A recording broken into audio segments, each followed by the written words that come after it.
Hola y bienvenidos. Hoy vamos a sumergirnos en una de esas preguntas que, bueno, parecen de ciencia ficción, pero que la ciencia ya se está haciendo muy en serio. En una era en la que generamos cantidades absurdas de datos sobre todo, el clima, el cerebro, los mercados, ¿podríamos darle todos esos datos a una máquina para que ella solita descubra las leyes fundamentales que lo gobiernan todo? Vamos, ¿podría un algoritmo mirar el universo y deducir las ecuaciones de la física? Precisamente. Esa es la ambición que palpita en el material que tenemos entre manos.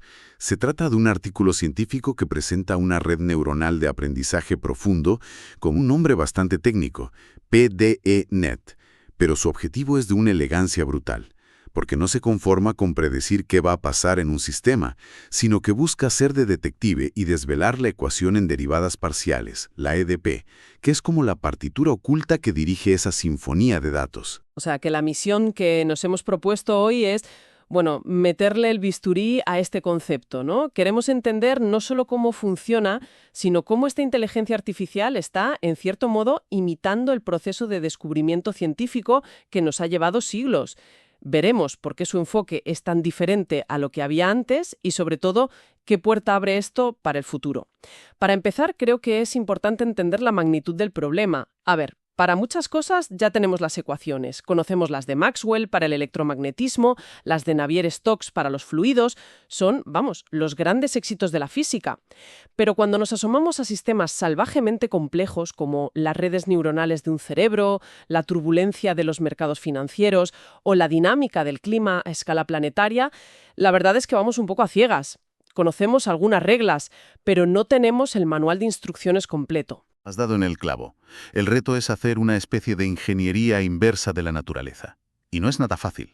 Antes de propuestas como esta, los enfoques que existían, como la regresión simbólica o la dispersa, se topaban con un muro. Por un lado, si intentaban probar todas las combinaciones matemáticas posibles para encontrar la ecuación, el coste computacional se disparaba hasta el infinito. No servían para problemas reales.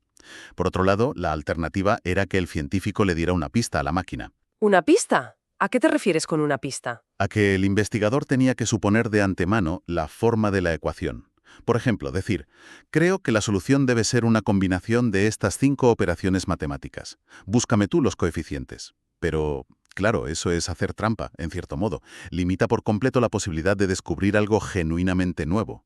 Una ley física con una estructura que nadie había imaginado antes. Me encanta la analogía que usan en el propio artículo. Dicen que es como intentar reconstruir la receta secreta de un plato increíblemente complejo. Los métodos antiguos te obligaban a adivinar de antemano algunos ingredientes clave, como que lleva sal, pimienta y un tipo concreto de aceite. En cambio, el enfoque que vamos a analizar hoy es, bueno, es darle el plato a un catador con un paladar perfecto y pedirle que deduzca todos los ingredientes y sus cantidades exactas, sin ninguna pista previa. Vale, pues presentemos a ese catador, a la protagonista de hoy. PDE-Net. Si lo he entendido bien, es una herramienta con una doble misión. La primera, predecir con una precisión casi quirúrgica cómo va a evolucionar un sistema. Y la segunda, que es donde para mí la cosa se pone de ciencia ficción, es que, mientras predice, actúa como una especie de piedra roseta, traduciendo los datos a la gramática matemática fundamental que los genera, es decir, a la EDP. Aquí lo fascinante es el cómo. La gran revolución de PDE-Net es que no da nada por sentado. Aprende dos cosas a la vez de forma conjunta. Por un lado, aprende a aproximar las operaciones matemáticas básicas de cualquier EDP, las derivadas, usando una herramienta del aprendizaje profundo que se llama filtros de convolución. Y a la vez, simultáneamente, aprende cuál es la función desconocida, a menudo no lineal, que conecta todas esas derivadas entre sí. Es esta flexibilidad radical, el no asumir ni cómo se calcula una derivada ni cómo se combinan, lo que le permite descubrir dinámicas completamente nuevas. Para que la gente se haga una idea, las convoluciones son el pan de cada día en el mundo de la IA, ¿no? Son el motor de las redes que reconocen imágenes, las que en una foto distinguen a tu gato de tu perro. Lo que hace PDNet es coger esa herramienta tan potente y darle un giro de 180 grados. En lugar de usarla para identificar objetos, la usa para identificar las leyes de la física. Es un cambio de propósito alucinante. Exacto. Pero aquí viene la genialidad del asunto, ¿eh? El detalle que lo cambia todo. Los filtros restringidos. Verás, los filtros que aprenden a hacer derivadas no pueden aprender cualquier cosa que les dé la gana. Si los dejas libres, encontrarán patrones en los datos, sí, pero serían patrones incomprensibles para un físico. Sería una caja negra. ¿Y cómo les impiden hacer lo que quieran? Vamos, ¿cómo los domestican? Les imponen unas restricciones matemáticas muy específicas, basadas en algo que el artículo llama la matriz de momentos. No hace falta entrar en la matemática pura, pero la idea es muy intuitiva. Es como darle a la IA una regla y un compás. No puede dibujar cualquier garabato. Esas reglas la obligan a que sus dibujos, sus filtros, se parezcan estructuralmente a las operaciones que un matemático de verdad usaría, como calcular una pendiente, que es una primera derivada, o una curvatura, una segunda derivada. Es este corsé matemático el que garantiza que lo que aprenda la red sea interpretable, que al final podamos abrir la caja y leer una ecuación con sentido físico. Entiendo el qué, pero todavía no visualizo el cómo. Si esta red es un motor, ¿cuáles son sus piezas?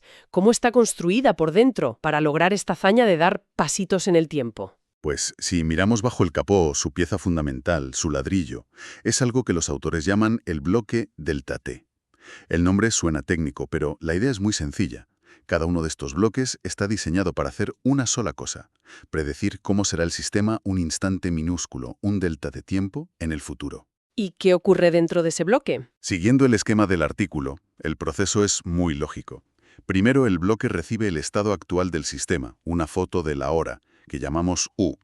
Segundo, le aplica esa colección de filtros de convolución de los que hablábamos, los que tienen la regla y el compás, para calcular de forma aproximada todas las posibles derivadas espaciales. La derivada en la dirección X, en la Y, las segundas derivadas, las cruzadas, todo.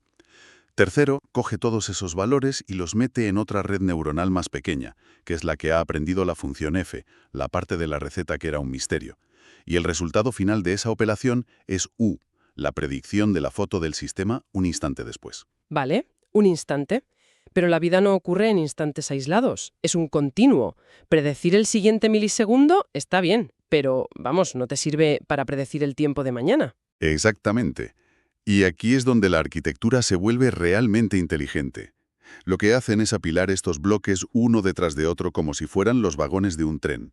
La predicción de un bloque se convierte en la entrada del siguiente, que a su vez predice el siguiente instante, y así sucesivamente, creando una cadena larga que puede predecir el futuro a largo plazo. Ah, claro.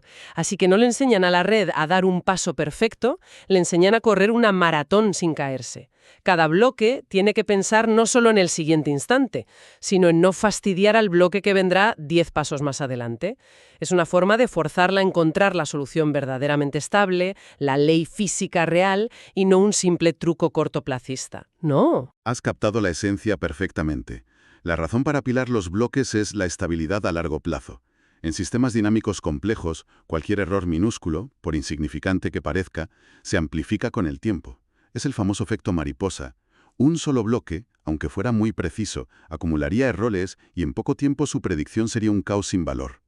Al entrenar toda la cadena de bloques a la vez, el sistema se ve obligado a encontrar una solución robusta y coherente en el tiempo, una que no explote. Aprende a mantener el equilibrio durante toda la caminata, no solo en el primer paso. Mi cabeza está gritando. Eso parece imposible. Los sistemas caóticos, el ruido en los datos, los errores que se acumulan. Suena como un castillo de naipes teórico. Me imagino que los propios investigadores sabían que tenían que demostrar que esta maravilla arquitectónica no se derrumbaba al primer soplo de aire del mundo real. Desde luego, la teoría es una cosa, pero la prueba de fuego es el experimento. Y para probar su invento hicieron algo muy astuto. En lugar de usar datos reales, que son caóticos y cuya ecuación subyacente no conocemos, crearon sus propios universos de juguete.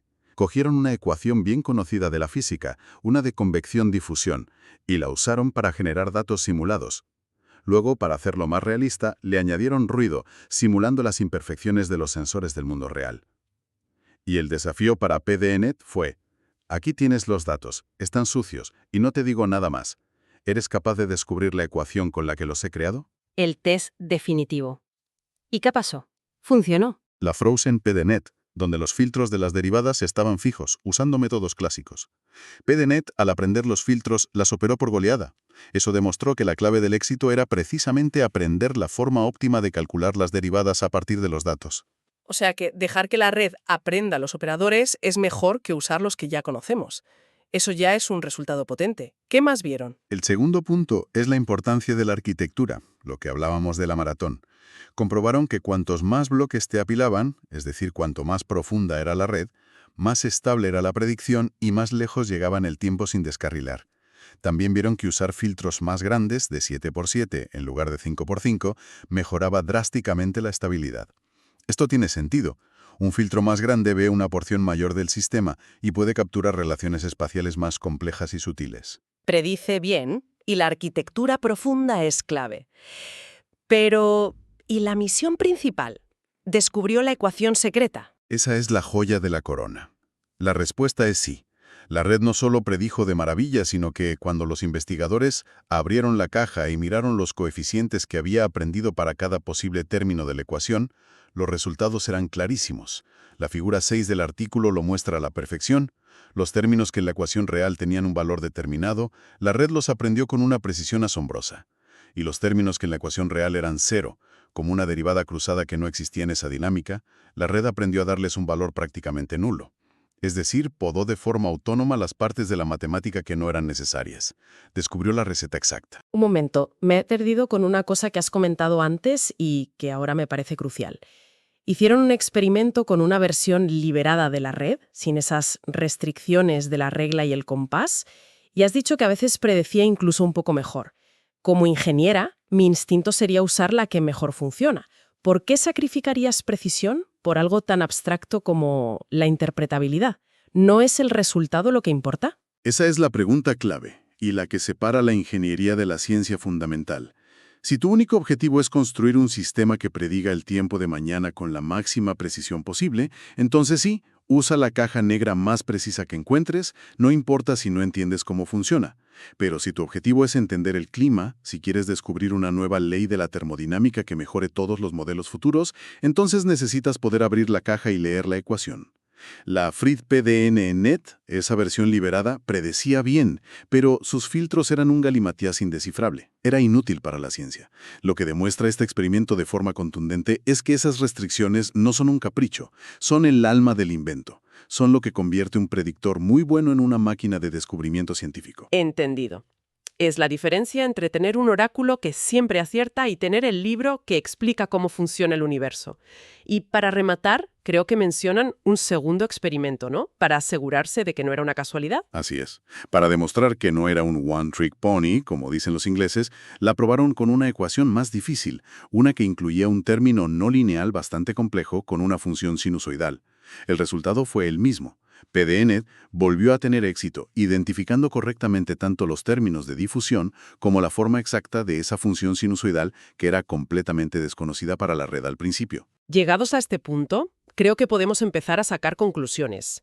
Lo que nos presenta este trabajo, si lo resumo, es un marco de trabajo que parece a la vez flexible y muy potente, capaz de coger datos dinámicos brutos y hacer dos cosas a la vez: predecir su futuro y, lo más importante, destilar las leyes físicas que los gobiernan. Exacto. Y si tuviéramos que empaquetar en 3 ideas las innovaciones clave que lo hacen posible, serían estas. La primera, el aprendizaje conjunto y simultáneo de los operadores diferenciales, los filtros, y de la función de respuesta no lineal. No asumen nada, lo aprende todo. La segunda, la arquitectura profunda, esa cadena de bloques delta T que es la garantía de estabilidad a largo plazo. Y la tercera, y quizás la más elegante, el uso de esas restricciones matemáticas, la regla y el compás, que es lo que hace que la red sea transparente y nos hable en el lenguaje de la física. Y claro, con una herramienta así, la pregunta inevitable es: ¿y ahora qué? El propio artículo sugiere que el siguiente paso es saltar de los universos de juguete a los datos del mundo real. Y aquí es donde la imaginación se dispara. Totalmente. Piensa en aplicarlo a los datos masivos de los satélites climáticos, para ver si nuestros modelos actuales están perdiendo alguna dinámica sutil. O a los datos de los mercados financieros, para intentar encontrar patrones que van más allá del ruido y el caos aparente. Y el campo que a mí personalmente me parece más prometedor es la neurociencia. Aplicar esto a los datos de neuroimagen, a la actividad eléctrica de miles de neuronas, para intentar descubrir las ecuaciones que rigen el pensamiento. Es algo que hasta hace poco era impensable. La verdad es que abre un panorama vertiginoso y me lleva a una última reflexión que quiero dejar sobre la mesa. Adelante. Si una máquina puede observar datos y formular leyes físicas, ¿cómo cambia eso la naturaleza misma del descubrimiento científico? Nuestra imagen del genio es la de Newton bajo el manzano o Einstein con sus experimentos mentales, es la intuición humana. Podría ser que el próximo gran salto, la próxima teoría de la relatividad o mecánica cuántica, no venga de una mente humana, sino de un algoritmo que vea patrones en los datos del CERN o de los telescopios de una forma que nuestros cerebros son incapaces de procesar. Esa es la gran pregunta. Y no tengo una respuesta fácil. Quizás el rol del científico del futuro cambie. Quizás pase de ser el que formula la teoría a ser el que diseña las preguntas correctas para estas IAs, el que interpreta sus hallazgos y les da un sentido dentro de nuestro conocimiento del universo. No es que la máquina sustituya al humano, sino que se convierte en un tipo de colaborador intelectual sin precedentes. Es una idea que da vértigo, pero también es increíblemente emocionante. Sin duda, una idea para seguir dándole vueltas. Ha sido un análisis absolutamente fascinante. Muchas gracias por acompañarnos.